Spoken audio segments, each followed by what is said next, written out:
good morning and welcome, and good afternoon to those of you who are not on the West Coast.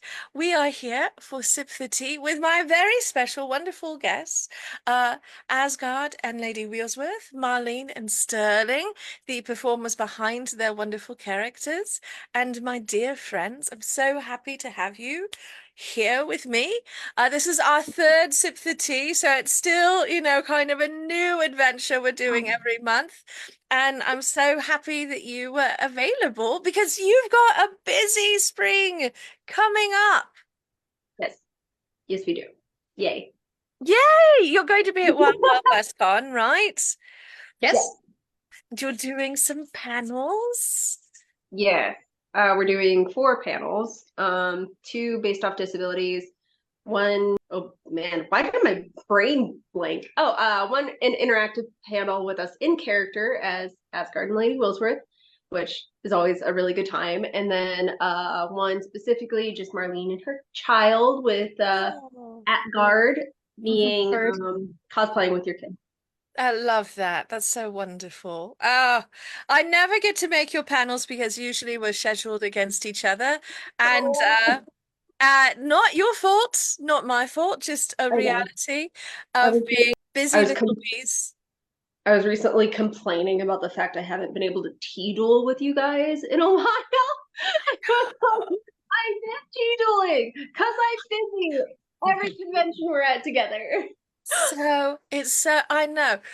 Maybe we have to have a specialty duel. I don't may have to figure out some nonsense. But yeah, we looked at the schedule and we're definitely scheduled against each other left, right, and sideways. So unfortunately, but I know that you always put on a wonderful series of panels and people are so excited to see you there. But this is still something that's a bit like you are starting out on this grand adventure together. So, how long have you been performing together now, the two of you? Marlene, take it away. You haven't spoken. Go. Well, I was just reevaluating the timeline here. We have been performing together for almost a year, a little longer, a year and a half now. All right. Wow, my goodness. I would say officially it's been about a year and a half. A year and 3 months, actually. A year and 3 months. Oh, TeslaCon yeah. was the first. That's right. Yes, your debut at TeslaCon, Yeah. in November 2 years ago. So yeah, a year and 3 months. Yeah. Very new. Very fun. And what a wild ride it has been in that year and 3 months because you have been all over the place. You have been doing quite a bit of work, not just as performers and artists, but as advocates. So both of you are what I might call activists in the steampunk space, advocating for more accessibility. So could you tell us a little bit about how you met and how this developed into advocating for a more accessible steampunk space? That's a big question, so I thought I'd just dive into the deep end. So my dad was actually responsible for us meeting. What ended up happening is it was what 2 years ago. Yeah, but so that Wild Wild West Con, we ended up actually seeing this really cool robot running around, and we were like, wow, okay, this is cool. Let's see if she like wants to talk. But she got swamped by people wanting to take her photograph and like things like that. So we're like, okay, let's not overwhelm her. Let's go be away. And we later my dad actually was talking to her when she was by herself and she was very run down. We're like, okay, let's buy you food because you are exhausted. And she wasn't with her family at that point. So we're all sitting together hanging out. And it turned out her and her family couldn't get a room for Sunday. So we gave half of our room and let them stay with us and started like hitting it off as friends. We're like, okay, let's see each other, hang out, and then forward into June, I will let Marlene continue. So in June, I got this text from my new friend, that I met at Wild West Con. She said, "Hey, we're going to be kind of in your area of town. Do you want to meet for lunch?" And me being the very, typical introvert that I am, was kind of like, do I want to meet for lunch? Don't I? I happen to not be at work today. You know what? Yeah, let's do that. Let's meet for lunch. So we did. We hit it off even more, and we decided, you know what? We're gonna have a call. We're gonna talk to each other. We're gonna FaceTime each other once a week while we're working on like little steampunk projects, because I had some updates to make on Asgard, and it was nice to Amazing. have somebody who could be a sounding board for that potentially, Mm. because my, um, my partner previous, my dad, wasn't able to travel anymore. So it was like, okay, I'm trying to figure out, after Wild West Con and the what felt like a really wild success to me, I was like, okay, this is actually something that I could do, but I was by myself. So I was trying to figure out, how do I do all of this social media stuff by myself? And I was just instantly overwhelmed. I can do the creativity, social media, I knew from the get-go I would be horrible at. And So so while, yeah, go ahead. so we were talking, and I was talking about how I wanted to go to conventions more and meet more people because like I can't afford it because of being on disability and everything else. And so basically we made this deal of, okay, hey, why don't you be my community manager and run my social media and stuff like that, and I will pay your way to conventions so you can hang out. You don't have to do anything, you just go have fun, and I will be a robot. Um I will be a robot. That's a great quote, by the way. You should just put that on swag. And I will be a robot. Voila. But that failed epically because as we started soundboarding and stuff, basically we realized that I had a little bit of a knack for props and kind of like a knack for like creativity that I didn't actually realize. I knew that like I had like I enjoyed art and stuff, but like I didn't really know my niche, just other than dressing up.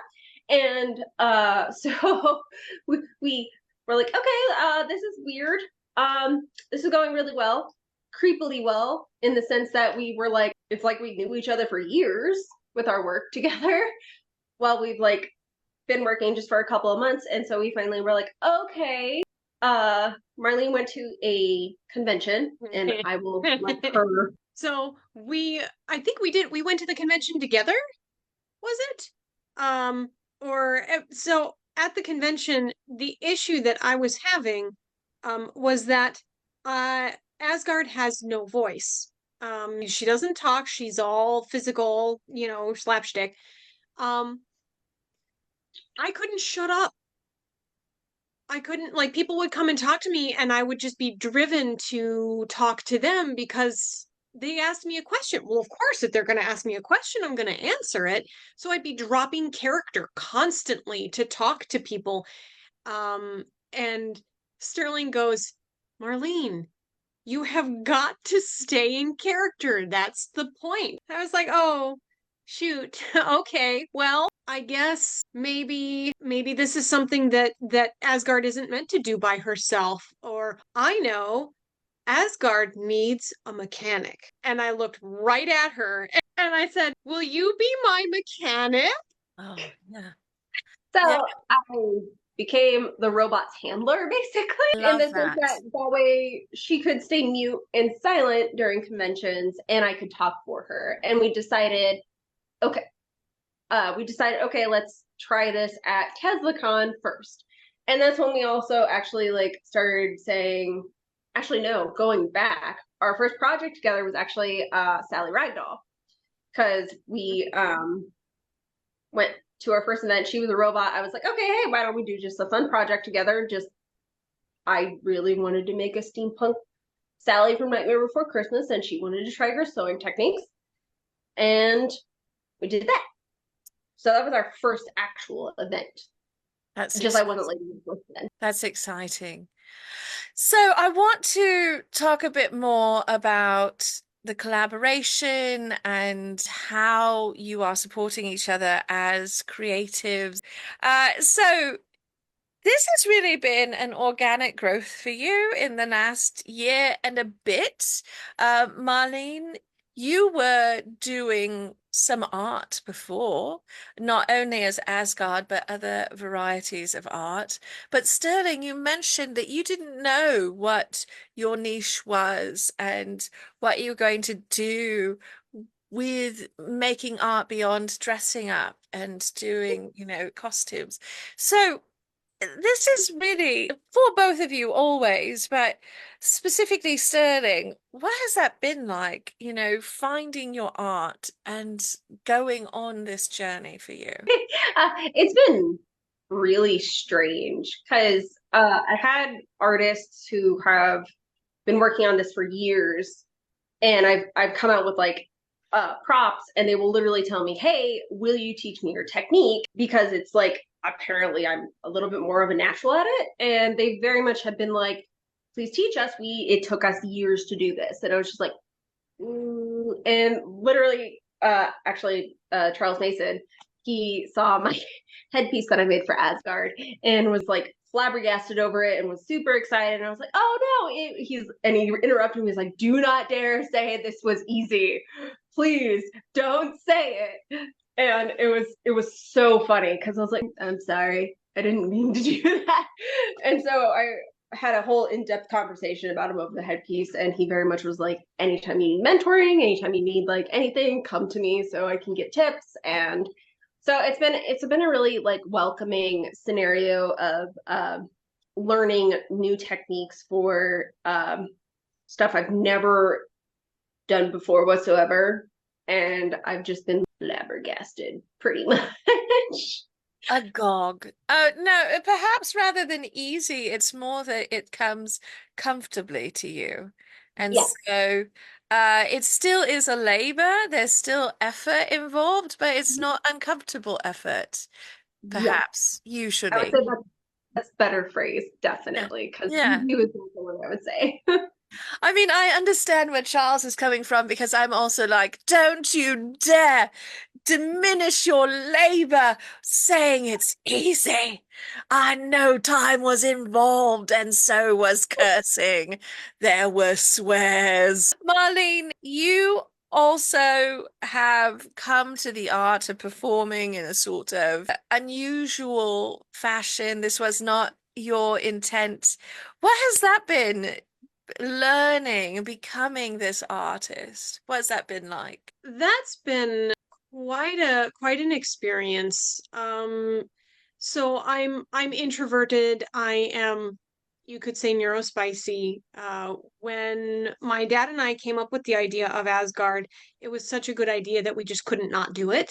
But at the time, my whole world creatively was my paper art and my writing, and I was not a social person at all. Mm. So what we did to kind of what I did as a personal decision to circumvent that was um, Asgard didn't talk. Asgard was just a machine, so I could get away with not having a voice box or a way to communicate other than, rickety bowing at people and then moving on and leaving them with that robot experience and just being like, I'm just too scared to talk to people, so you know, I'm just going to keep going as if I can't, as if my programming isn't built for that. And You um non-robots.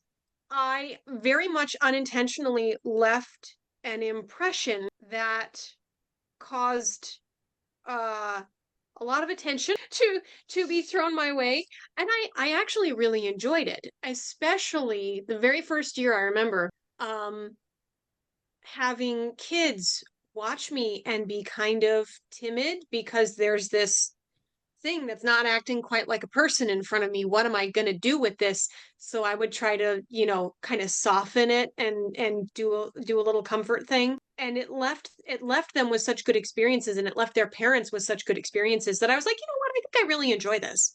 I want to keep bringing this back to TeslaCon because that was really the only convention I went to. That was all my social muscles had in me was just, this one convention. and I would have enough fuel for the rest of the year to kind of just get through and get to the next, the next TeslaCon. After only a couple of years of that, I started looking for other conventions because I started craving the connections I was making with people when I was not in character. And it gave me a platform to connect to people that wasn't just, I have to find something in common with the people around me. We're all at a steampunk convention, so that's already taken care of. And it kind of eased my way into being a little bit smoother in social situations. And the job that I had recently been hired at the time, I was a salesperson. I'm a custom picture framer. Years of that have also added into it. So the robot and the frame job kind of compounded on each other. And now, fast forward to a couple of years ago, bringing Asgard out and saying, okay, maybe I can do this seriously was kind of the wake up call of this is really fun. I could really get into this. I think it's time to really pursue it and update it. Pardon the background noise. Um, and I went to Wild West Con, and lo and behold, 6 months later, less than 6 months later, I have my new friend telling me that I can't shut up and I need to stay in character.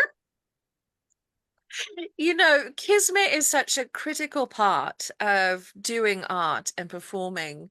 And so this is the magical alchemy you cannot plan for, right? It's just being in the right time with the right people. And then there's that spark, and it's just phenomenal. And watching you two together is delightful, by the way. You really do have a wonderful chemistry together. So it was clearly meant to be. But the Grand Arbiter and I met randomly at a karaoke birthday party. It was a fixed point in time, and sometimes that nonsense just has to happen, right? So, but this is part of making art, I think, is having these connections and having an audience. So, a friend who makes art mentioned something today on her social media that I thought was very wise. Thank you, Susan Holt, if you're listening. She said that, we need our audience to have this silent conversation between us about the art, to exchange the energy. And with visual art, that sort of and description really rings true. But even as performing artists, there's a give and take that's going on with the people watching the performance and engaging with us and what we're doing. It's not as fun to do it in your salon by yourself to your bookcase, is what I found. My cats are wonderful, but they're not a very giving audience. They don't laugh at my jokes. Very frustrating. So, Asgard, when you were talking about how suddenly you needed more conventions, that is very relatable. Don't I don't think art exists well in a vacuum without someone to enjoy it. It's lovely to make it for ourselves, but it's nicer to have someone else enjoy it.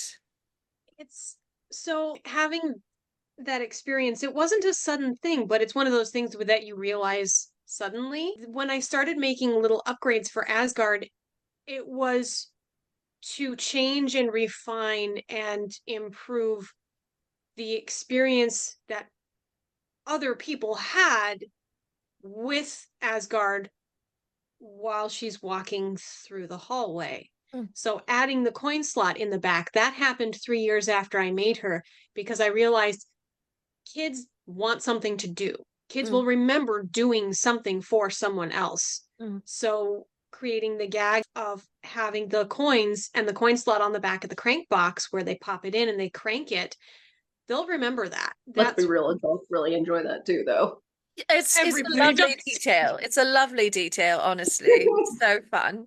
And that kind of goes back to your point of I wasn't making that change for my own enjoyment as much as I was thinking about how that interaction would change for the people having Mhm. that Mhm. experience. It was always, Asgard always had somebody. Asgard had Sir Bevel and Velout the inventor. You know, that experience was for me and my dad, right? Yeah.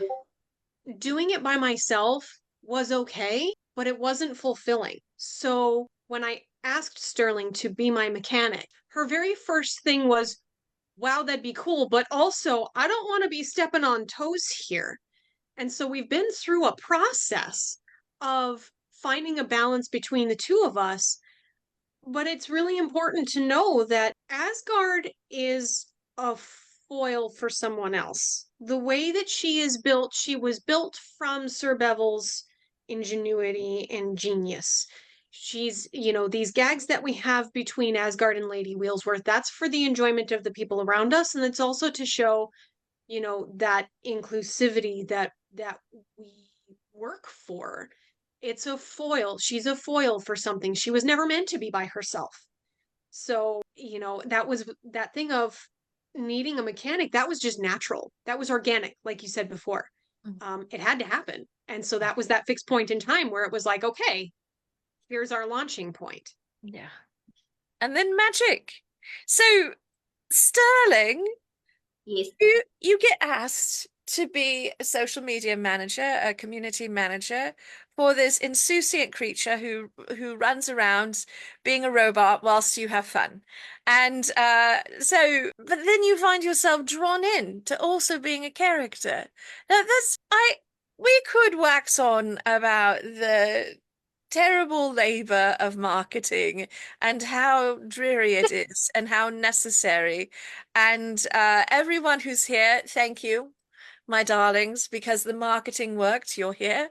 I'm so happy you're here.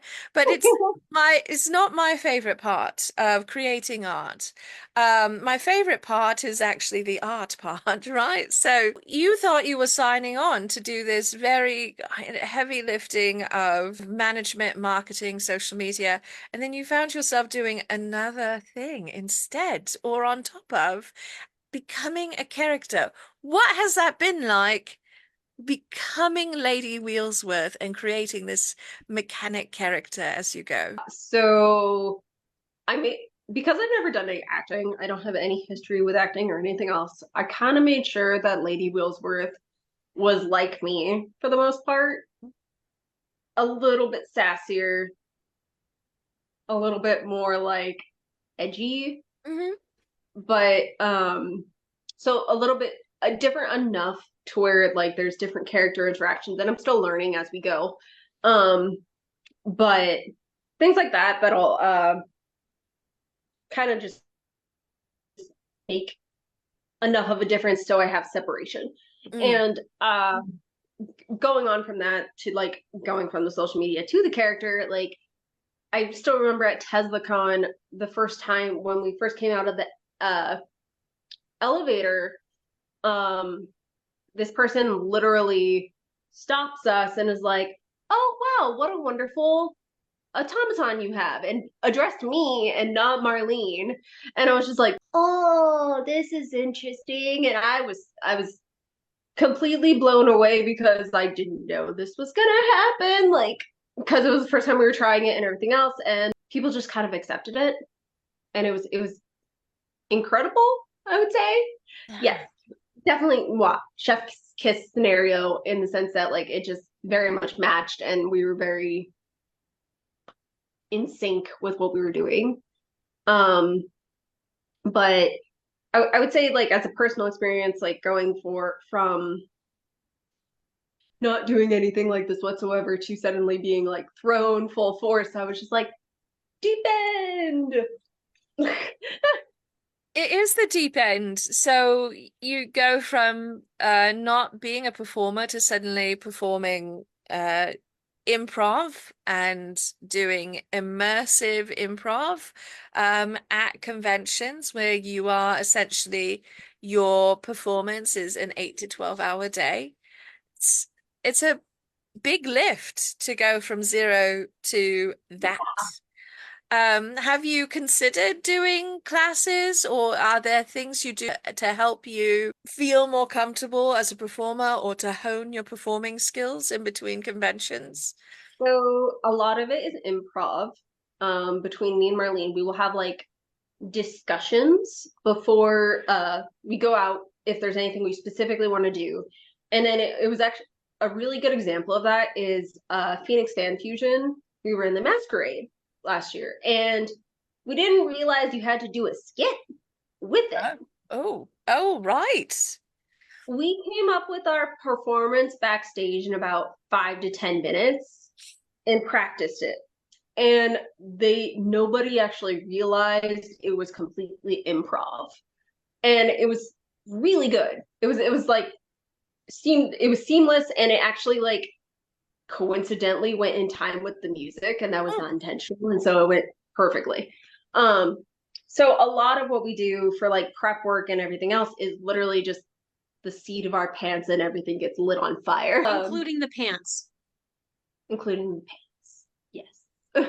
sometimes it's the only choice is to set the pants on fire. Yes. Yep. Cause as much fun chaos as you can. Yeah. Oh, that's actually like with our interactive panel, Origins of Asgard, there's like 2 to 3 things that we have planned with that panel while I'm narrating, and then the rest of it is literally improv.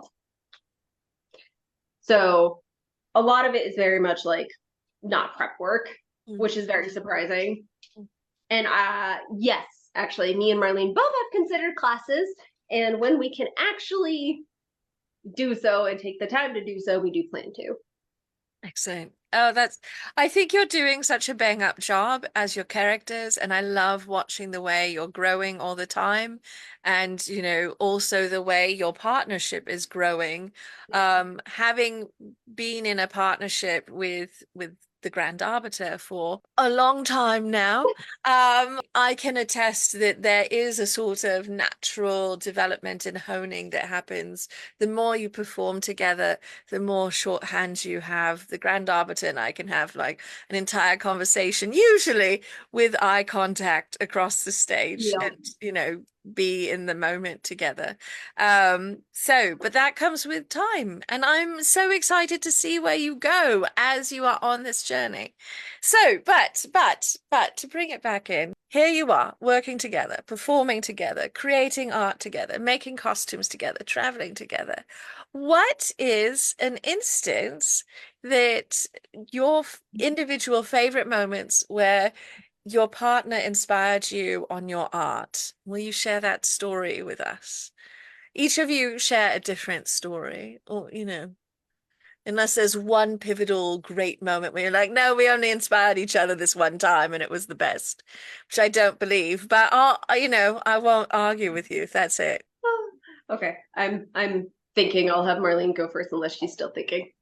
I'm also still thinking because there's lots of moments to think about. Okay. I should tell Inspired. you that whilst you're thinking, I will tell you that in the comments, Scone Mistress, this is entirely your fault, is plotting how we can have tipsy tea dueling with the two of you at Wild West Con this year, and if it will be feasible. Maybe, Scott, maybe do that the night of the wedding. We'll see what happens. I'm certainly amenable personally.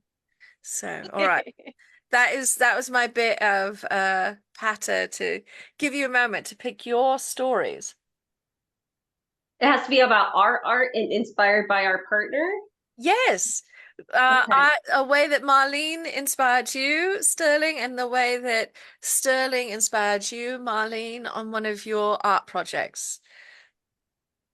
Doesn't have to be the same project. Ideally, It's it's different Well, stories. no, it's the one that's coming to me is like all her, so I had to think of something else. I have the same problem, so there. Oh, well, tell your Um, stories. Tell your stories. All right. okay, all right. Marlene. So we were working on a tool bandolier for Lady Wheelsworth, which is hitherto being redesigned. Um, and I remember we were sitting in my kitchen, having a moment of, all right, here's some fabrics that we can do for Lady Wheelsworth's costume. The tricky part here is we keep doing projects for each other. We're each other's artists. So she does all of the hard props, the headpiece and all sorts of hard props, and I do all of the fabric and the sewing and stuff. But we're always improving each other's costumes as well as our own. I'm trying to figure out which moment in this particular scenario I wanted to pick, because there's actually two of them. Share them both. You're the stars of the show. You may share both moments. I think one led into the other a little bit. We were upgrading ASGARD's the springs on her arms, because the bands were falling apart. They were very old. They were one of the original pieces. Mm. And so we were trying to figure out, okay, how do we make these arm bands and improve them in a way where I don't have to constantly be pulling them up. And the slinkies that we use for the springs aren't constantly falling out.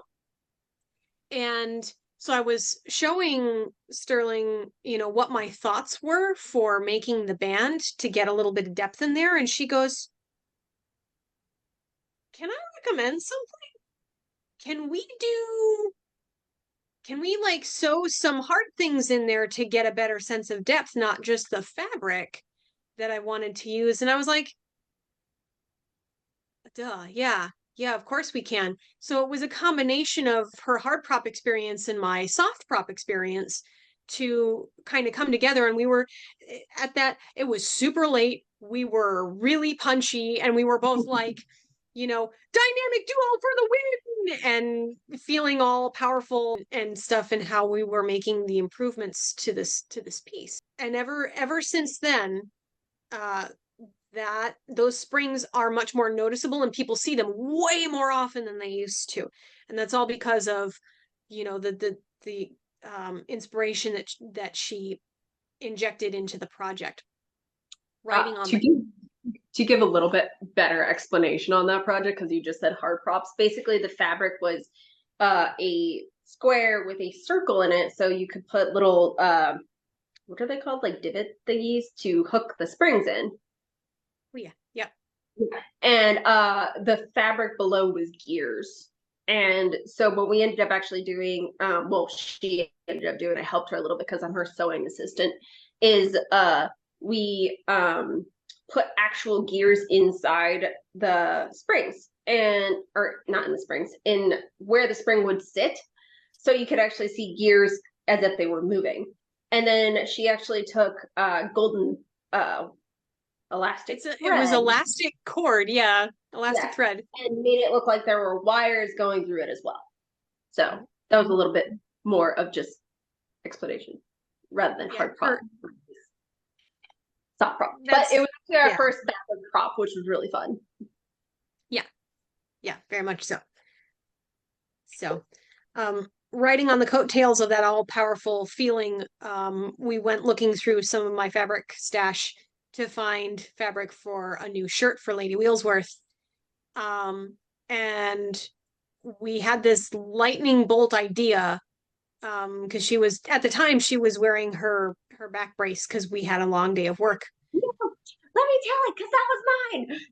No. All right, it's yours. Do it. Go. Cabin. Okay, it was literally the same weekend, and that was the one I was gonna go with. And honestly, it was not. She's saying we, but it was completely her idea. I have problems with corsets because of my scoliosis. It digs in, and I have scars on my back because I can't feel, and like I can't tell when I'm having problems. So I have a back brace for when my scoliosis is really messing with my muscles, so I can straighten. During that weekend, I was wearing my back brace, and we we're looking at fabrics for a shirt. And she's like, why don't we make a back brace cover that matches steampunk / your Wheelsworth outfit onto the brace? And it was completely genius ingenuity. Over the couple of months while she was working on this, she had my back brace for like a few weeks. And it made it to where this mobility device turned into something really cool and steampunky. And we're actually going to be premiering that at Wild West Con because we've never shown it at a convention before other than the first King Kong. And so we're really excited to show that off because it kind of shows the advocacy of, hey, you can decorate your devices. And so that was all Marlene's doing. All I did was choose the fabrics.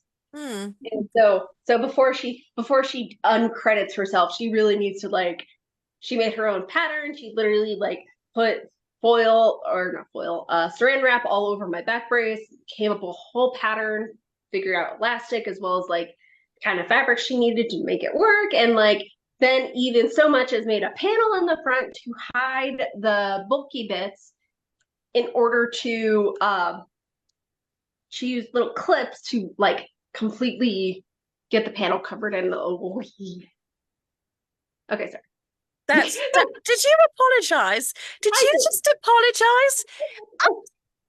Listen, I love both of you, delightful, cheeky cinnamon rolls, but you don't apologize for answering a question I asked you when you're the interview guest. There's no apologizing here. You ridiculous ragamuffin. I delight in you. Too self-effacing for words. So the auntie energy for you this morning. Don't apologize for answering the question. Take up space, answer the questions. Delight in your creativity. We all certainly do. That's why you are my guests here on the show today, because I think you're wonderful and creative. I promise you, no one makes me invite anyone I don't want to, and I don't have conversations with people I don't like. So you don't need to apologize. You're wonderful. And yes, thank you. Nancy says that was awesome ingenuity. The stories are wonderful. And this is a great segue now that I've chided you for being too self-effacing. Also, like you said, to self-promote, the entire outline and everything else of how Marlene did that is on our Patreon. Oh, excellent. Oh, I love that. It's on your Patreon. So, Yeah. obviously, the Grand Arbiter and I have a Patreon and have had for a long time now. But Patreon is a wonderful tool for supporting artists and making it possible for them to create art and to do so in a less commercial way. In other words, we don't have to be picked up by some big corporation that wants to mass produce what we're making or make us part of a reality show or something. To be honest, I don't know how anyone would market what the Grand Arbiter and I do and turn it into a product. So I'm just like, sure. But you have a Patreon, the two of you, and it's fairly new and recent. And so I'm going to share that link with everyone, so that you can check it out.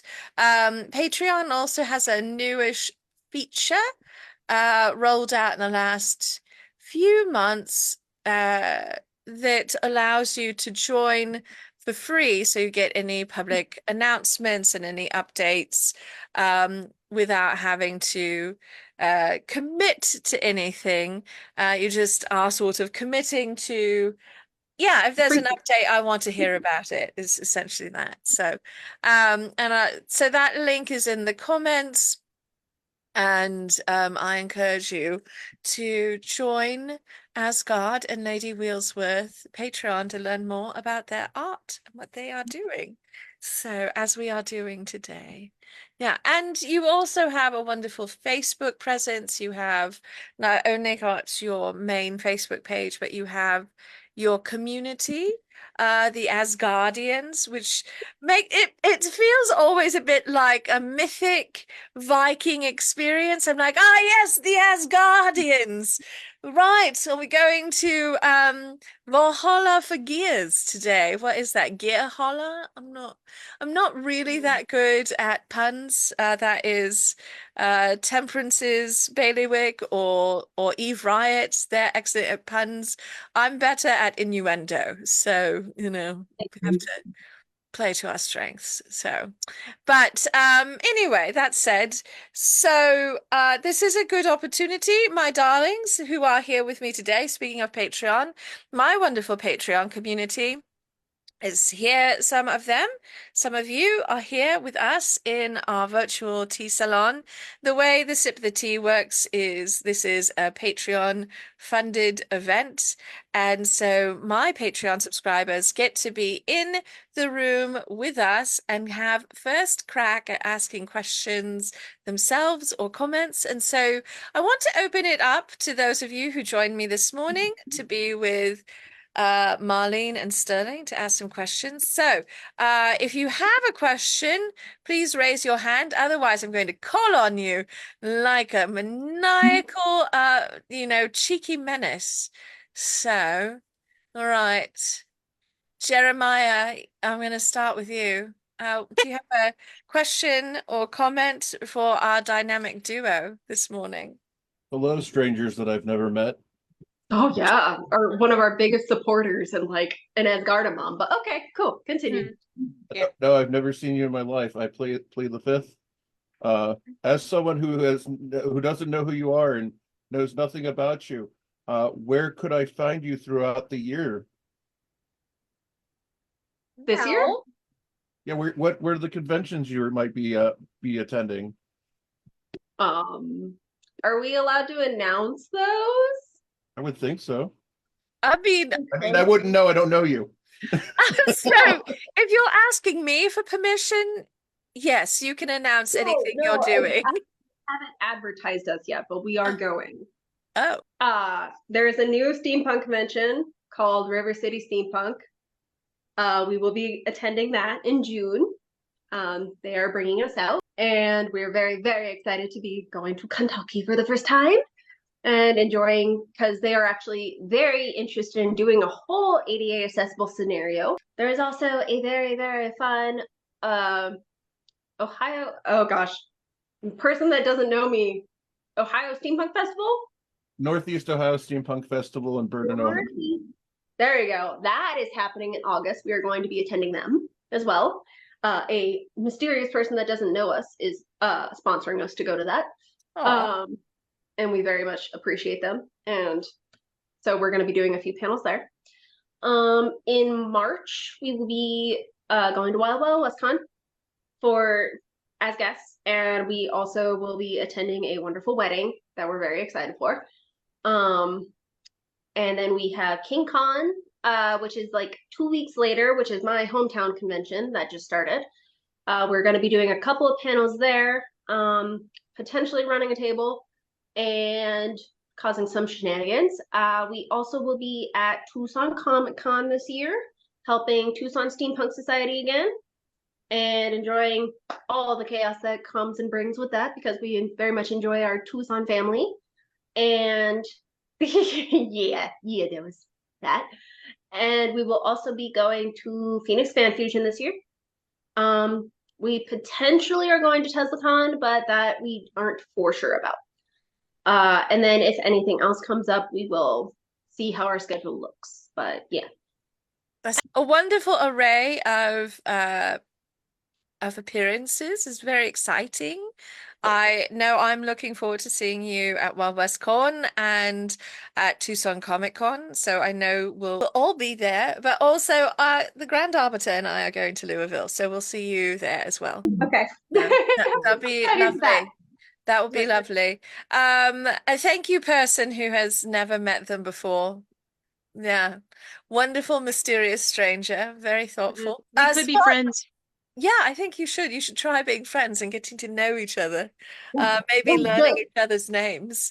So Scone Mistress would like to know what your favorite teas are, which is a very important, critical question around here. Okay. Some of my favorite teas are I like Tulsi's. I like the basil teas. My absolute favorite that I have almost every night is a rose Tulsi.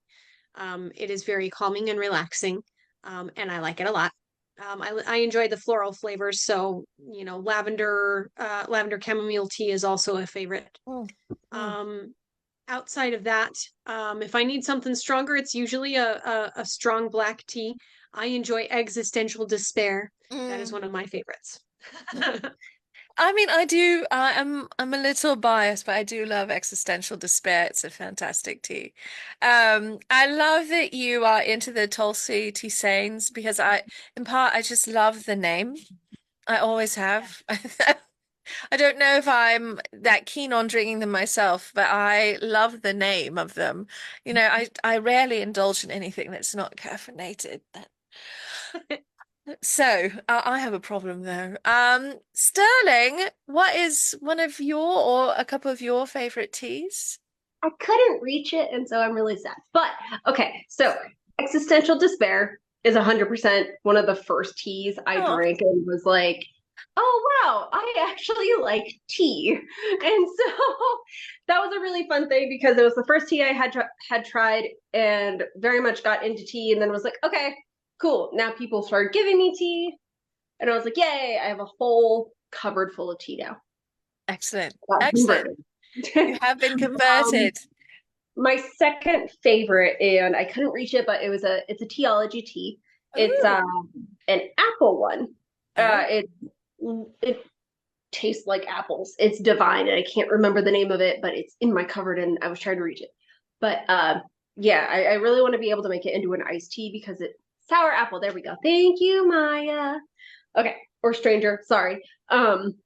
Anyway, um, yeah. You So the dropped sour character. apple tea is fantastic. Oh my gosh. I literally drool and it tastes like candy. And I'm like, yeah. I love it. I love it. And as the teaser says, the sour apple sold out so quickly. Yeah. So, you another one of those really hits teas. Um, Martha would like to know about Asgard's hairstyle and how you created that. And I have a little insight in that I know that the two of you worked together to create that hairstyle. So, would you share a bit about that process? So, So, oh, really? Go. well, okay. So I'll start with like the original hairstyle, which was it was a really tight cap that had texture in it to make it look a little bit like a 1920s finger wave. The difficulty with Asgard's hair and her being completely metal was that I used to paint my hair copper. It was the worst. It was the absolute worst to try and get out at the end of the night. So when I made the head cap, I looked for short hairstyles that I could do with the foam crafting skill set that I had at the time. And so it was just this really flat uh, cap with like engraving through it to get the texture, which was 1920s. When Sterling and I started working together, and last year we were guests for the very, very first time at Wild West Con. The theme was the Roaring Twenties, and I'll let her take it from here. So this was actually mostly my idea, actually. I started going into different 1920s hairstyles and I was like, hey, why don't we make Asgard a new headpiece for this convention? And so I started giving her hairstyles and I was like, okay. And she went through the ones that she liked and she's like, okay, how about this one? So this was my second prop project and my first headpiece ever. Ever. And so the whole process actually was to try to make it to where it still looked like curlers, but also metal. So it was a lot of freelancing, kind of, freelancing, Freeforming. freeforming. Yes. So I Flying was by the making a seat of your lot of, pants. yes, pretty On much. fire. I basically started with thinking about curlers on hair, how you do like with straight hair, how you do curls and leave them in your hair. So what I did is I took EVA foam and I made a lot of circles, or not circles, like swirls like this, about this size. Can you bring out the head? Yeah. To make it to where you could actually wave the hair over. Under that there is like little pieces of EVA foam to hold. Bye, Maya. Okay, anyways, Then what I did was I actually took, because I can't hold EVA foam too long when a heat gun is happening because I can't feel my left arm. So I took a lot of needle pins and I would roll up the ends and stick needle pins inside to get it to stick, and then turn on the heat gun and get them to stay, so that you could have them rolled like the 1920s, but also have a little bit of a metal shear. Then what I did was I painted with a wash of brass, I believe is the color. No, Aztec gold. I used Aztec gold, which made it look more brassy when you add it with black. And so first you have that base color, but I made sure that the black was still sticking out. And then I took a soldering tool to make lines on each piece to look like waved hair. And then I took a black wash from there to make all the shadows, as well as every line I could to give more dimension. Wow. It's beautiful. It really is a stunning piece. And I think that the headpiece alone really elevated Asgard's whole look. But it's really cool to hear how you created that texture, because it's beautiful. It looks like a metal wig. I actually, yeah, I wasn't sure how it was going to turn out. And the really cool part about it is because the layer of the headpiece itself underneath is thin. So there's a cutout for her ears.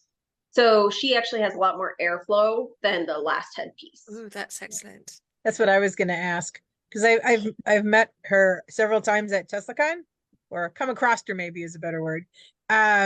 Anyway, I was wondering how uncomfortable that would be, the other one, because you weren't like sweating like a pig. You looked very, mechanical and not like.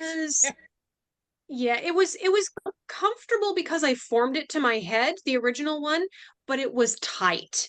So the first day that I would wear it in a full weekend, I always had a massive pressure headache. With this one, I this was my first time letting go of an Asgard prop entirely and handing that control over to Sterling. That was hard. I will not lie to you. That was really hard to do because I was very attached to the changes that I had made when I was doing it solo. So when she first told me that we were going to do just like a skull cap out of the really thin stuff and we're going to build the design on that, I couldn't understand. It wasn't the way I would have done it. And I was resistant. And at one point, she just kind of goes, "Hey, can you trust me? We'll make another one if we need to." And I went, "Okay." She's my bestie for a reason. And I let her have it. There was a point at which I was the extra pair of hands on a prop that I was going to wear, but I was just the assistant. And that was the point at which I realized there's no holding a candle to her skill for making these props. Even though I've been doing it longer, she had the raw talent, she had the ingenuity and the intuitiveness to do it. So she designed the new one to be lighter, to have more airflow underneath, and to be more comfortable. So the disparity between the old cap and the new one, like I had told myself, okay, I'm going to wear it for Wild West Con because that suits the theme. And then after that, we'll have it as like we'll break it out once in a while, but we'll go back to the old one. I'm not going back. I'm not going back because her design was just so much better and so much more comfortable that it's like, no, this is Asgard now. It's a very strong design, and it's fun to grow your costume and allow it to metamorphose and elevate. I haven't done any comparisons of original costumes to where we're at now in a long time, but I'm very keenly aware of that journey, and it's always fun to look back and go, oh my goodness, here's where we started. Also, the Grand Arbiter's so painfully young in those early photos. But it's wonderful to be able to level up, right? It's so much fun. And it's also this thing you're talking about. You have to have an element of trust because you are giving up some control. You are allowing there to be an unexpected element coming in now. And that's always a little bit scary when you're in the process of making art. It is. And I didn't get to see the final product until Wild West Con last year at the meet and greet. So anybody who was at the meet and greet, they know this story because they saw it happen. She came into the meet and greet, like it was in the car. She went and got it. She came into the meet and greet with this head and the hairpiece in her lap. And I saw her from across the room and went, "It's mine!" And I ran all the way across the Literally. room and I possessively held the head for the entire meet and Mm, greet. mm, It was This mm. was in really my funny because every single person that was like, "What is that?" She's like, "Oh my God, look at it." And then like kept pointing across the room because we got separated a couple of times. It was like, nah, nah, nah, nah, nah. I was like, okay. Fantastic. Martha, you have a follow-up to your previous question, but it's such a great question. You really opened up a wonderful conversation. Martha, please share. Oh, well, I love all the costuming things. So I was just looking at the pictures of them on their Patreon, and I hadn't I noticed that Sterling's wheelchair has its own costume. So I was Oh, wondering, it has a jetpack, right? yeah, there is a jetpack that we made. Yes. Yeah, so that is super cool. So I was just wondering how you went around doing that, and does your wheelchair have multiple costumes for each of your Yes. costumes, or just the one So jetpack that kind of goes with the Asgard theme? So So specifically with the jetpack, it actually was kind of it was based off the 1920s theme for Wild Wild West Con. It was actually a pun called Amelia Wheelhart, who um, used a jetpack instead of a plane. And it actually was originally, and we are still working on it. It originally has wings that actually extend about 5 feet on either side. Um, we are not done with that project, and we are still working on it to get it perfect because we have never done aerodynamic stuff before, and there was some problems getting it until but for Wheelsworth specifically, our first project together that we ever made was a lamppost, a Victorian lamppost that attaches to the back of my handles. And it actually has Victorian designs, and we used Warbler and EVA foam clay as well as PVC pipe in order to get this Victorian shape. And so one of the things that me and Marlene very much focus on is trying, while we are upgrading Asgard and doing original cosplays, is making sure my mobility device is able to be involved with the costumes we're creating as much as we can. So we really want to be inclusive and kind of show, hey, your mobility device, although can be separate, it doesn't have to be, and that you can like create different things. so That's I think delightful. last year, or maybe it was 2 years ago, you had the lamppost at TeslaCon, right? Yes, that Yes. was a year and 3 months ago. Yeah, that was our Yeah, so first that project. that was lit up, right? Yeah, actually, it had the lantern that attaches to it had a little candle inside that lit up. That was super cool. Yeah. I love that. Thank you, Martha. And that segs into a comment from the teaser. He would like to hear more about the community you're cultivating and growing, your Asgardians, especially given how it's been a great venue for disability advocacy. Okay. So basically our Asgardians group has a lot of chat rooms, and we are slowly trying to advocate for disabilities, and conventions have actually talked to me and Marlene about trying to make things more accessible. In our chat rooms, we have a chat room specifically called Disability Resources, where you can go and if you need to vent, if you need to talk about something, or if you just want to post something about disabilities, you can. And that is either educational from the Victorian era up, it can be modern, basically any subject. We are very, I'm not gonna say like a tight-knit group, but like very supportive of everybody in supporting the creativity of what people are working on, as well as just talking about random stuff like food, your animals, just trying to like be all around supportive. And it doesn't have to be steampunk, but like majority steampunk, just the support basically. We're basically just trying to grow a community that is supportive and kind and inclusive for everybody. Well, you know that I'm very keen on a community that's supportive, kind, and inclusive. So, Yes. and lift my we teacup have, for you. we have taken notes from you specifically, so you know. Thank you.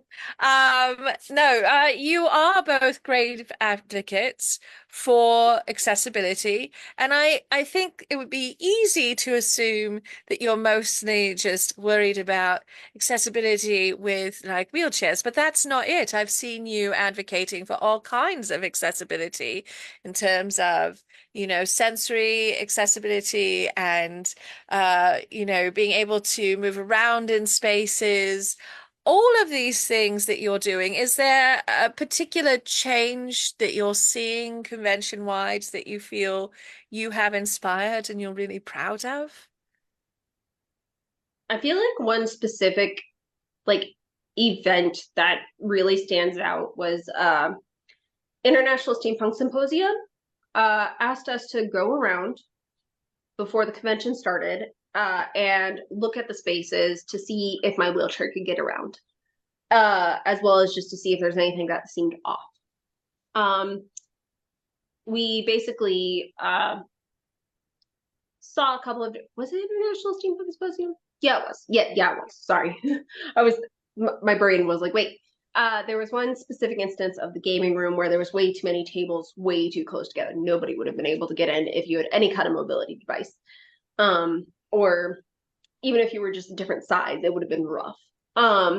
Basically, we were just like, okay, we need to like make this so everybody can get around. We also, specifically when we were looking at the vendors, a couple of the vendors stopped, said, hey, we know you. Can you please come around our space and see if you can get around so other people can get around as well? And that meant a lot. It was insane. The other thing, like you said, we very much, even though my mobility is mostly physical and having problems there, we also very much support hearing, eyes, like mental, pretty much everything that is invisible as well as shown. We try to be as supportive as we can and implement as much as we can to help others, so that everybody can be included that has a disability. And although I'm not going to understand everybody's situation because I only know mine, it doesn't mean I'm not going to, or we are not going to try to help with others. That's delightful. Thank you. Yeah, and thank you for that work. I think you are really making a profound impact on our greater steampunk community. At the very minimum, you've been inspiring some conversations, which were not happening before, and conversation is the first step to trying to get solutions. Right. So, but I'm certain we have some more questions. Ricky, do you have a question or comment for our lovely duo?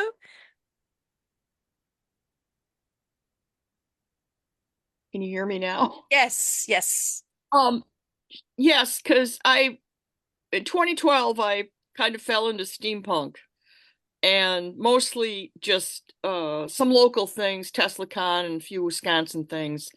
But what I noticed was the steampunk people, the community had its own sort of standards, which I was really pleased with. And I'm just wondering if you've noticed this too, and that's why you're attracted to steampunk. Just a kind of more welcoming and not so judgmental in a safe space. That's what I've seen. So I'm just wondering if you've seen the same thing. Marlene, take it away. If she's Sorry there. about that. I am. Okay. I am. I would say tumbling into steampunk, I think the very first thing that draws most people to it is the aesthetic. They see the colors they like, they see the detail that they like. It very much harkens back to a very specific time in history, and then just takes off with unicorn glitter farts and cotton candy clouds as its fuel, you know. But it's one of those things where it's like, because of the history that it draws its inspiration from, not all that history. A lot of us are working to kind of dispel some of those misgivings, right?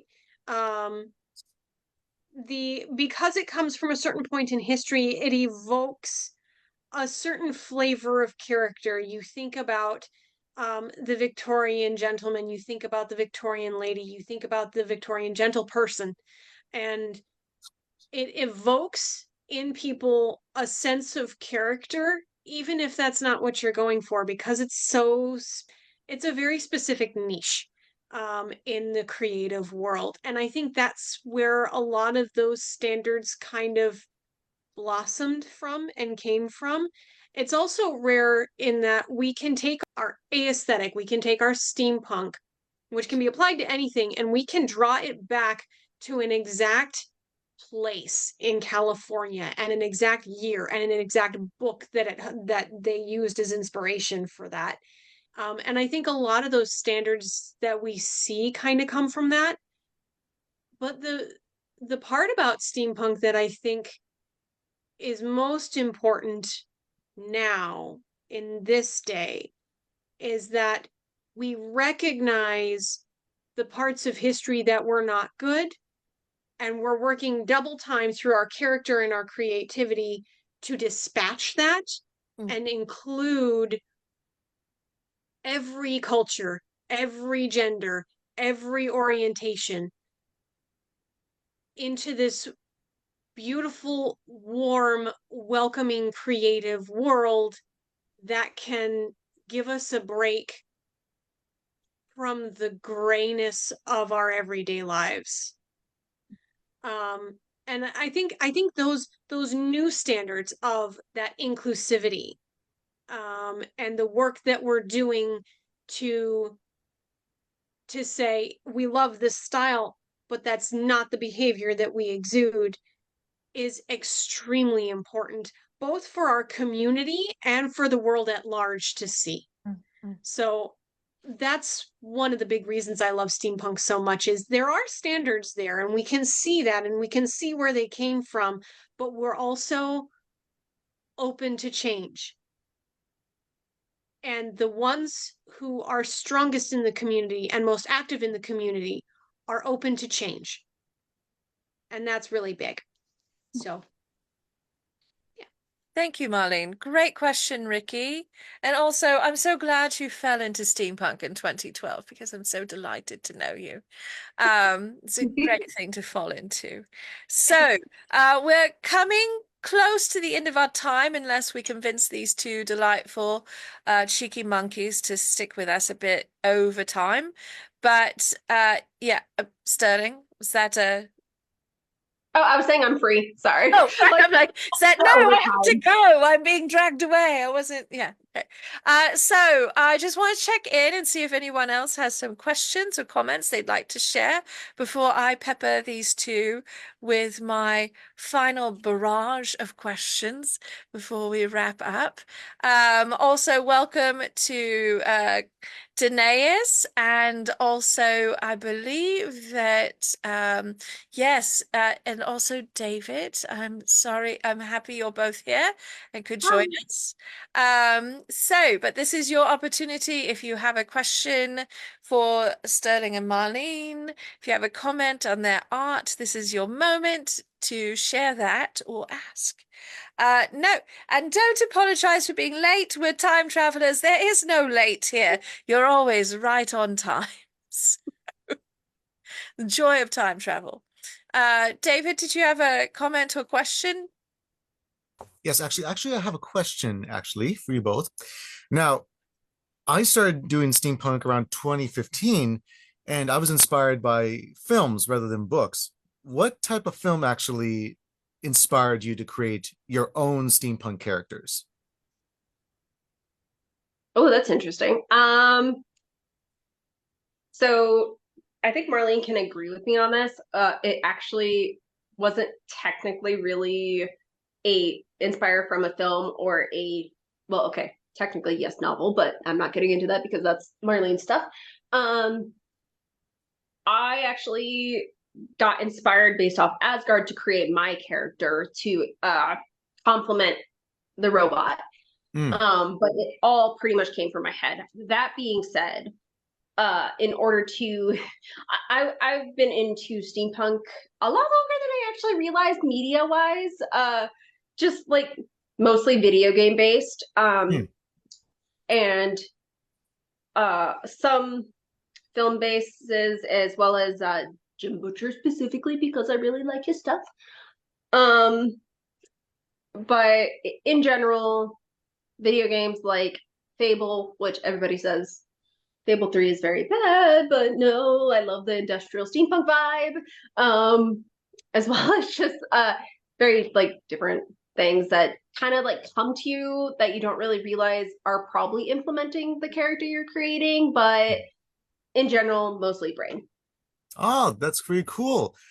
Well, I created my character from scratch actually, and I got it from from various inspirations from various films like League of Extraordinary Gentlemen, Wild Wild West, Sherlock Holmes, and also a video game. Actually, there is a video game steampunk wise called The Order 1888, and I got my character based off creation from that video game as well.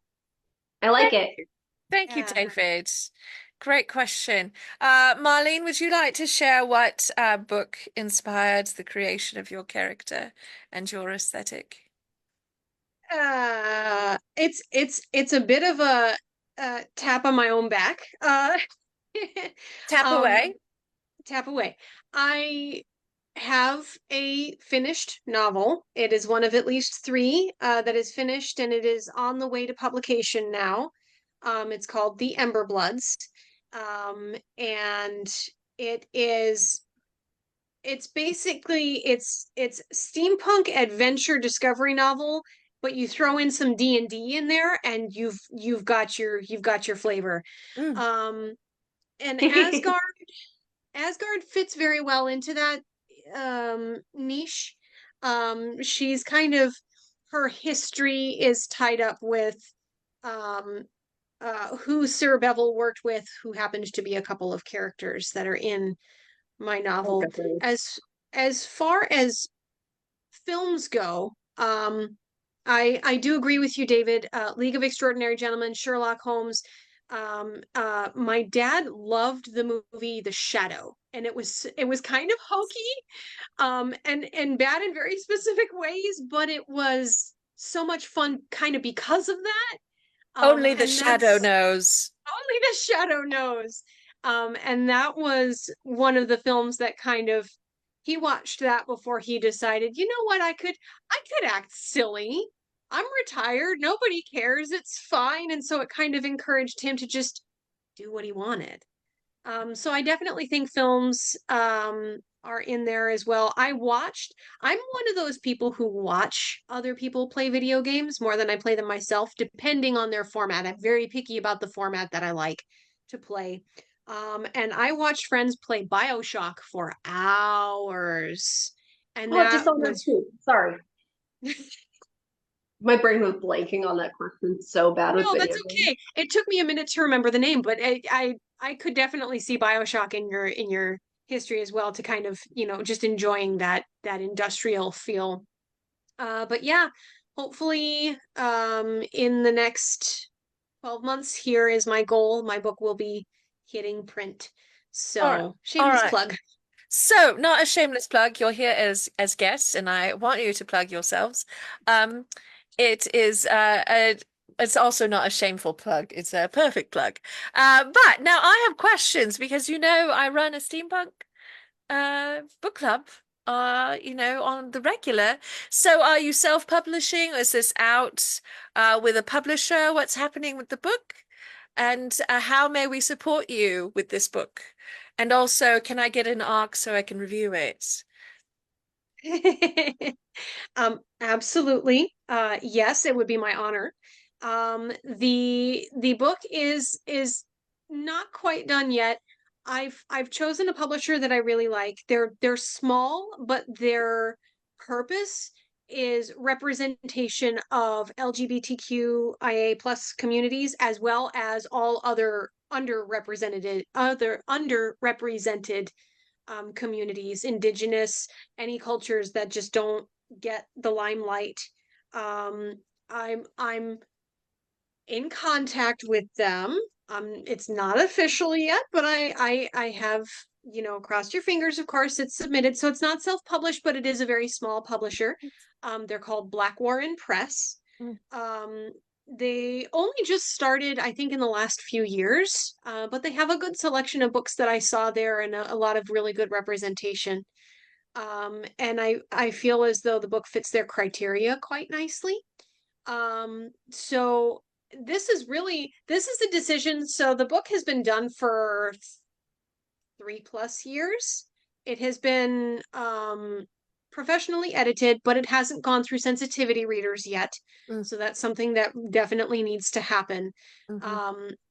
But it's one of those things where you have to kind of defeat your own brain in getting something done, because Sterling has saved me once from publishers who would not be so nice, and who were actually more scammy. It was a scam.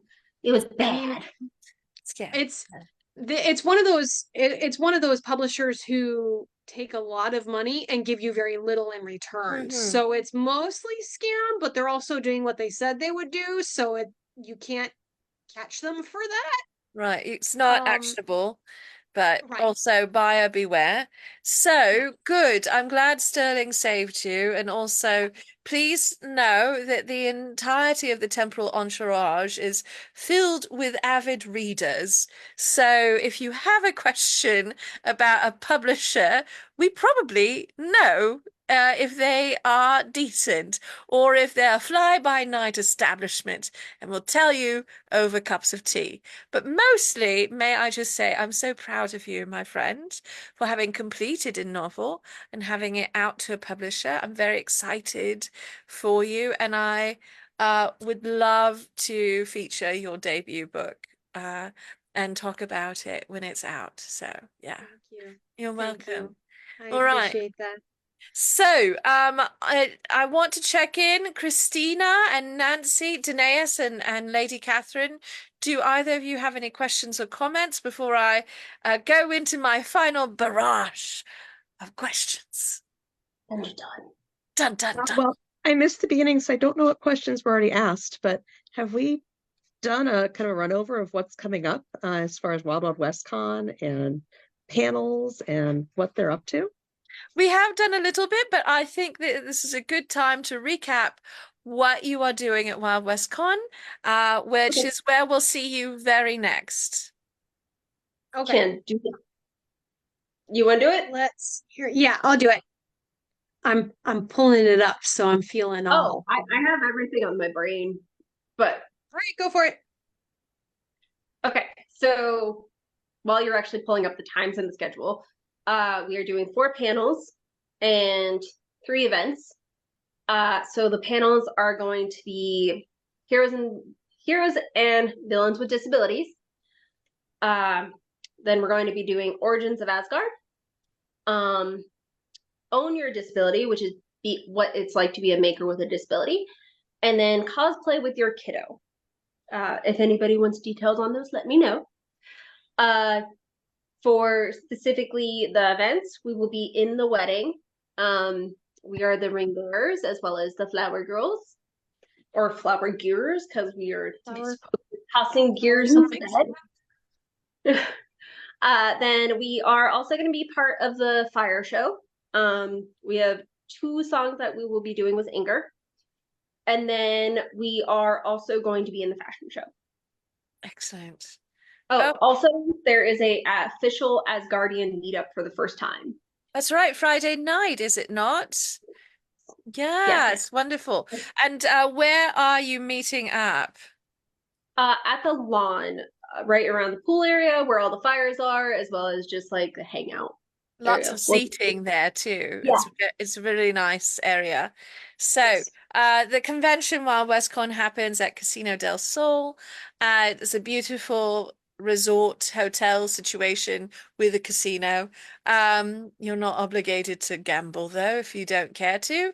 And there's a gorgeous pool area near this lawn. It's just a really beautiful area. Perfect for a meetup. How exciting. And that's Friday night, the first full night of the convention. So, 9 o'clock, basically right after dinnerish time. And unfortunately, made sure that we announced it later so you could get your tickets first. But like the first hour in at the burlesque show is when it's happening. But that's the only time we could fit it in. we'll miss you at the burlesque. No, everything is just like right to dirt. No, it's really hard. And I don't think any of us want to do meetups at 9 a.m. So, you have to And do then it at we also like night. realized like Sunday is when everybody's like exhausted. So we're like, that's probably not the day to do it. Yeah. Let's try Friday when everybody's fresh. So let's announce it later. So like you get your tickets for the burlesque show first so we can support that. Yeah. Excellent. Excellent. Well, thank you for sharing that. And thank you for asking, Christina. So now it's my time to ask you my barrage of questions. And so this is modified from the Proust questionnaire. Some of you may find this familiar if you watched Inside the Actors Studio, if you ever watched, or if you ever read The New Yorker. But it's actually based on Marcel Proust's questionnaire from the 19th century, all about things he admires in people and the things that fascinate him about humans. And so, my first question for you both is, what are your favorite qualities in a human? Kindness. Kindness. Mine would be kindness as well, but also trustworthiness. Oh, beautiful. Mhm. All right. What do you appreciate the most in your friends? Craziness. What was that, Marlene? It broke up. Craziness. Craziness. The good kind. A whimsy. Yes. I would say humor. For me, it would be humor. Humor. Lovely. What is the virtue you strive for the most in yourself?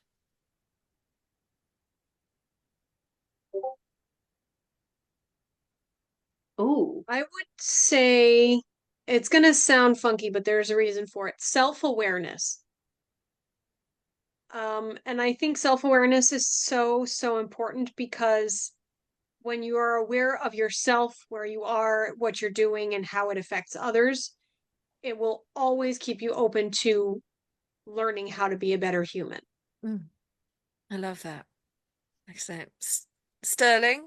I was thinking accountability, Oh, kind of in the sense that everybody is human and they make mistakes, and that is a very thing, but as long as you're willing to talk it out, be communicative, and like work things through and acknowledge that sometimes you are at fault for stuff or are at fault for things, then you can better yourself and who you are going to become through life. I love that. All right. What is your ideal occupation for an afternoon? An afternoon? I'm, listen, it takes 5 million hours to get up and get ready in the 19th century. You're not ready for occupation until afternoon. Yeah. Good point. Evening's acceptable too, which is not being occupied before 10 a.m. Okay. Marlene, go. Oh, of course. Um,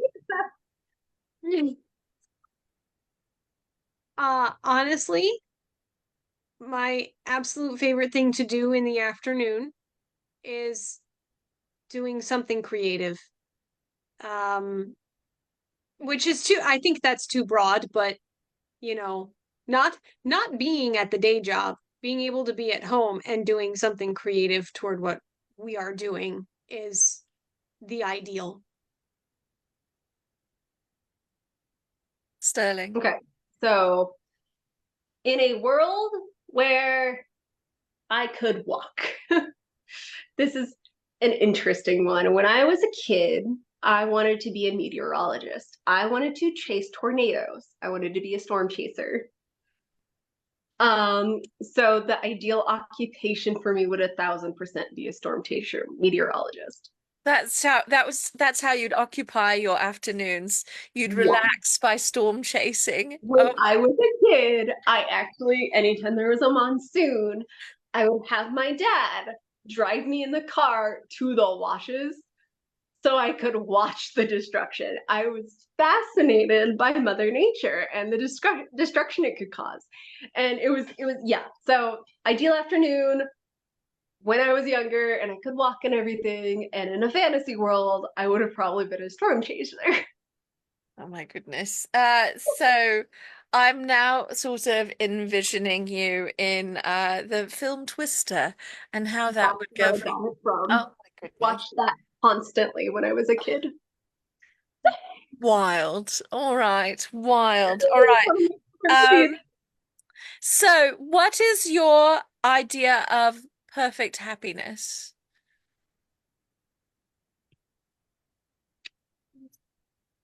Fulfillment. Whatever you're doing, it does not matter if it's good at making money, it doesn't matter, what good thing it is. If you're doing something that is fulfilling to you, I think that's where happiness comes from. Mm, lovely. I would be surrounded by your loved ones and support group. Mm, Like having that support and the people, like I've always had my dad. Very much been my support group my entire life. Um, After joining the steampunk community and becoming more involved in a community that cares and people that are very close to me, having a support group and people that are willing to listen to me when I'm having issues or something like that, that very, very happiness, very like adds to my happiness is what I would say. Yeah. excellent. All right. What do you regard as the lowest depth of misery? Lowest depth of misery? Yes, the like the darkest pit of misery. What is that, metaphorically speaking?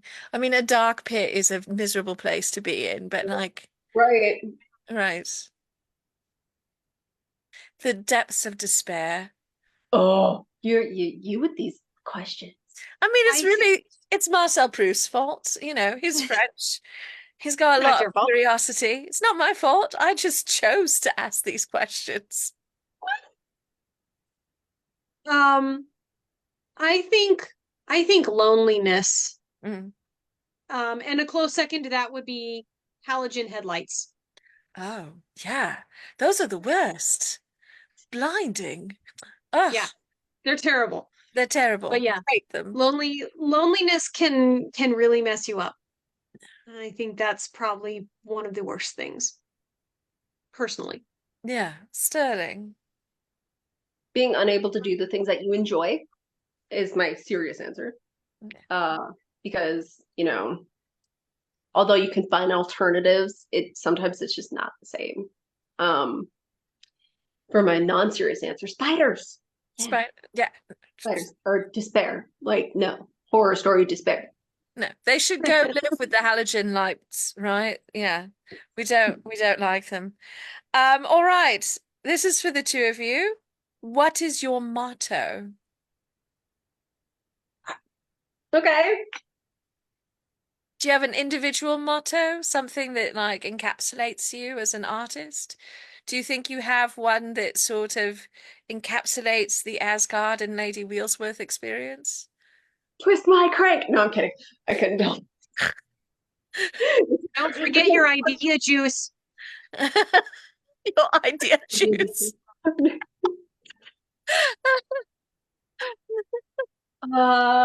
Serious though, as an artist. I don't know, I would say just do what you enjoy.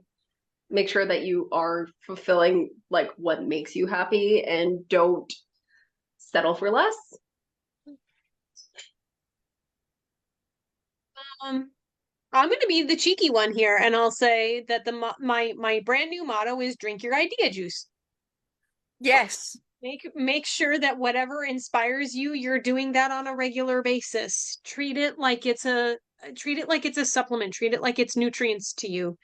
Make sure you take that supplemental idea juice, because that's what's going to keep you going. And especially, in a day-to-day world where probably 99% of us are doing a day job that we don't, is not doing the fulfillment part. Keeping those creative juices flowing is going to keep you from getting stagnant, and it's going to keep you a lot happier. So yeah, drink your idea juice, folks. Drink your idea juice. That's excellent. All right, last question. This is the hard one. Hope you're prepared. The other ones have been really easy up until this moment. Oh, really? Yeah, really, really. What is your favorite swear? What's your favorite curse word? What's your favorite profanity? Jesus tap dancing Christ. Oh, tap dancing and everything. My goodness. I mean, it's a little bit better than actual swears. I love a minced oath. They're very fun. And so I also think this is very evocative because now I'm imagining Jesus tap dancing. Yeah. Seems like he'd be good at it. He could really cut the rug or part the seas or something. I don't know. Sterling, favorite swear? I got two technically. Bring them on. Also, for this portion, we're not worried about the F-bomb. You're allowed to use it. I was actually going to say son of a biscuit eater. And then penis fish. I used to say this all the time. It's an insult to people. I would literally, like, instead of using something normal, I would call people penis fishes. Honestly, having a penis fish is a very bad time. I understand. So, And then I had a whole visual of an actual, like, and I didn't know there was actually a penis fish then, but like an actual little dick in the ocean with its balls being the little fins and then like going. Just, it was a thing. I'm sorry. That's wonderful. No, that's wonderful. Thank you. That's the visuals are needed. It's a great visual. Well, thank you both for being here. It's been so wonderful having you as guests. And thank you everyone for joining us for this monthly Sip the Tea with our special guests. Of course, I have more guests lined up for next month, and it is another dynamic duo. I'll be announcing that on Patreon and in our newsletter. And then later I will announce it on the social media. So this is my own personal plug to remind you the best way to keep up with me and the Grand Arbiter is to join our newsletter and to join our Patreon. Without Patreon, we would not be able to do any of the things that we do on a weekly and often daily basis. And the newsletter is our direct way of communicating with you without any advertisements or algorithms or any of the social media hurdles to jump through.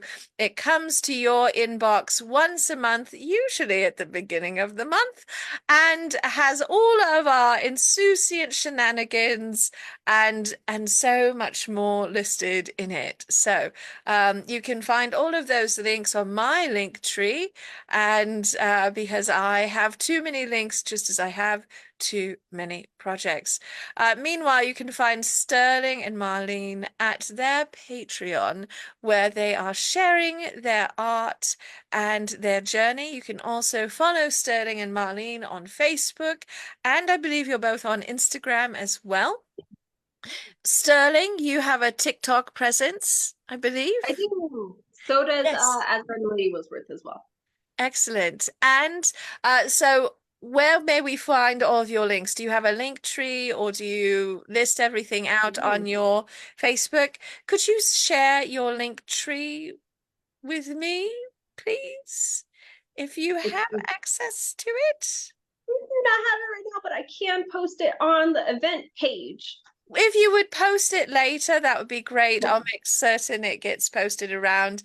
But do be certain to follow our dear friends, to find them over at Ye Old Patreon, because that You can is also, as oh, I have been told, you can also Google us and we just pop up. So it's true. They do. It turns out. That's true. I know that for a fact. So it's Asgard, all capital letters, and Lady Wheelsworth, our wonderful guest today. Thank you both so much for your time. It has been so wonderful to spend the morning and the afternoon with you. And thank you to everyone who joined us today. I love getting to do this little conversation on a monthly basis with all of you. And I want to remind you, as we are heading out into the world today, to treasure yourselves as I treasure you, because you are irreplaceable. So that means you need to take good care of yourselves. Drink the tea, wash your hands, stay hydrated, get your boosters. Just remember that it is worth it to take care of yourself. And I hope to see all of you next week for our Friday tea. Of course, I have Tutorial Tuesdays on Patreon, and will be at Con Possible in the middle of February. For those of you who are able to get to Atlanta, please join us there. We love the people who are putting on this convention, and we're so excited to be part of the magic. And then we'll see you along with Marlene and Sterling at Wild West Con at the beginning of March, technically the end of February, but it's just one day in February. So for my own mental health, I'm focusing on the March portion. So thank you, thank you, thank you. And thank you everyone for being here. To our wonderful audience on Facebook, thank you for joining us. All right, cheers.